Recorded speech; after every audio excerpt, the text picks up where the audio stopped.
Seahawks hosting the Washington football team. And if the season ended today, it does not. Those two teams would actually meet in the playoffs as the 4 and 5 seeds.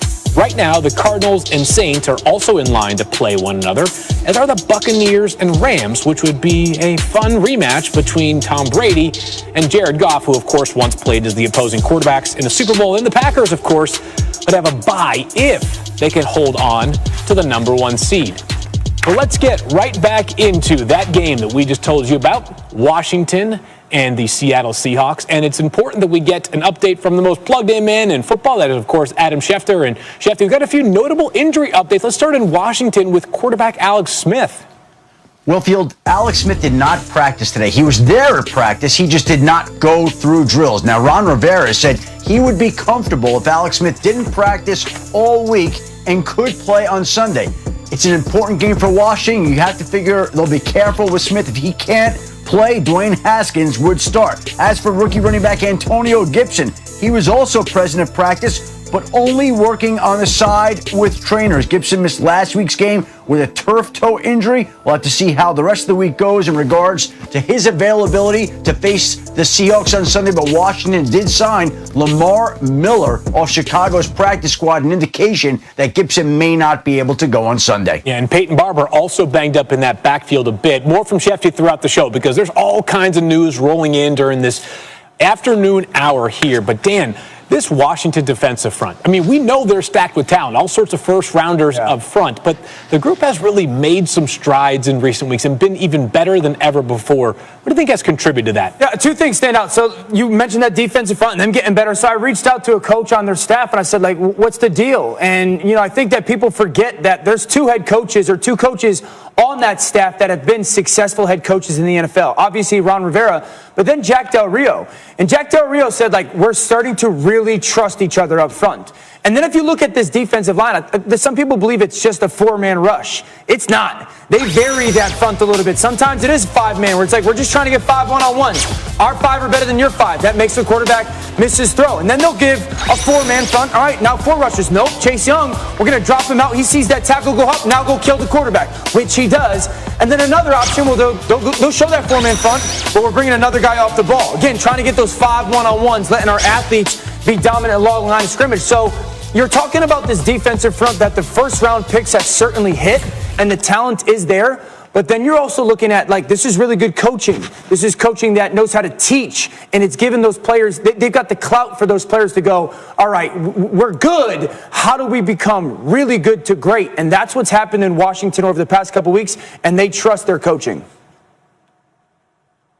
Yeah, Dan, you said one word that sticks out to me, athletes, right? Because this is a similar regard in which we saw the San Francisco 49ers last year. Listen, here's the difference. D-line play.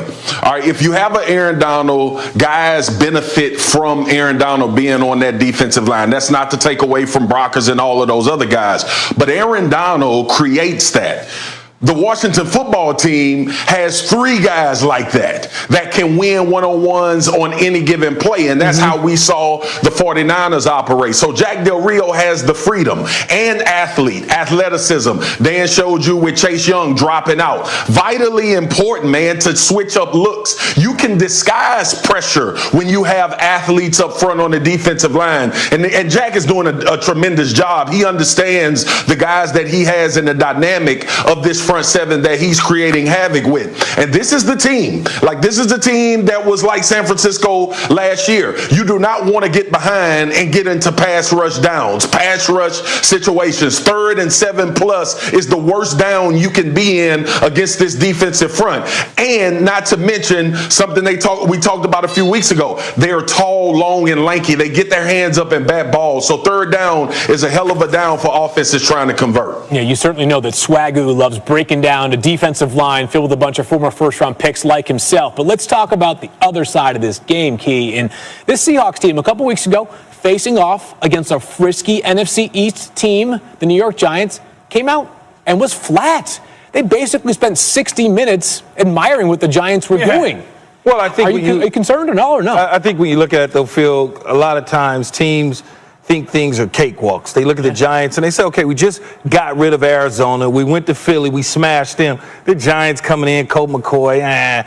It's not that they didn't prepare. They just didn't play well, especially on the offensive side of the ball. The defense, for the most part, over the last 3 weeks, they've allowed the fewest yards and only allowing teams to average a little bit over 12 points a game. So the defense is solid enough. I think when they got Jamal Adams back in, you go back to the beginning of the season, Jamal Adams lights out against Atlanta. We were like, oh my God, what a great. Then they lost him and that defense kind of disappeared. They get him back. They acquire Carlos Dunlap. Bobby Wagner's playing like Bobby Wagner. KJ Wright, Rasheem Green. You start looking at that defense. They're kind of getting back to form and dominance. You play against Washington, they'll dominate them again because Washington's offense is not very good. The only thing I will add when it comes to this football game, if Seattle is going to win this game, their offensive line better play outstanding. It is not just Russell. It's not just those receivers. That offensive line better have one of their best games this season against that Washington front. Yeah, and they've had some moving parts up front recently, has Seattle. So they better find a way to get things right. They're huge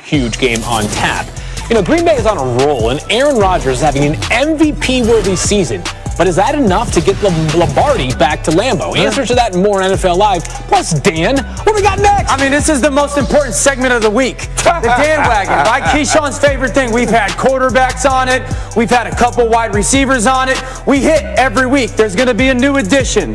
This guy has earned the opportunity to join the Dan Wagon. It's long overdue. Coming up next. I like the fact that you call it a weekly honor. Like, it's esteemed in that way. We've had so many good. This guy he's earned a right. It's time that I'm not going to say his name. I want them to read it. Here it comes. Ooh, look at that, the king. My man Travis Kelce is on the Dan Wagon. He's the best player in football that's not playing quarterback this year. Listen, this dude's got 5 straight 1,000-yard seasons. You want to play him in man coverage? I'm going to go vertical. Make the contested catches because I can. That's why I got 90 for 1250 and 9 tutties. Crossing routes, scoop the ball off the ground. I can do that. Dude, this guy's a magnet for open space. He just finds clean voids. He's got, like, not eyes behind his head. He's got eyes all over his head. That's why he's constantly, he's Han Solo. He's the one and only. He's a solo act, and that's why I apologize that I haven't gotten him on the Dan Wagon up until this point. He makes that offense go. He's fantastic. He's the best route-running tight end I've ever seen in my life.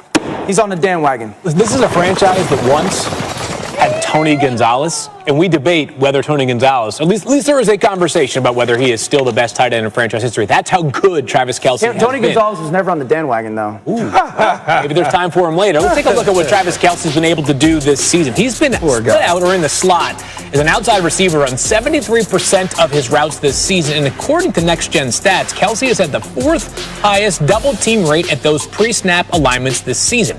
Check out Tyreek Hill just ahead of Travis Kelce, too, as defenses are faced with an absolute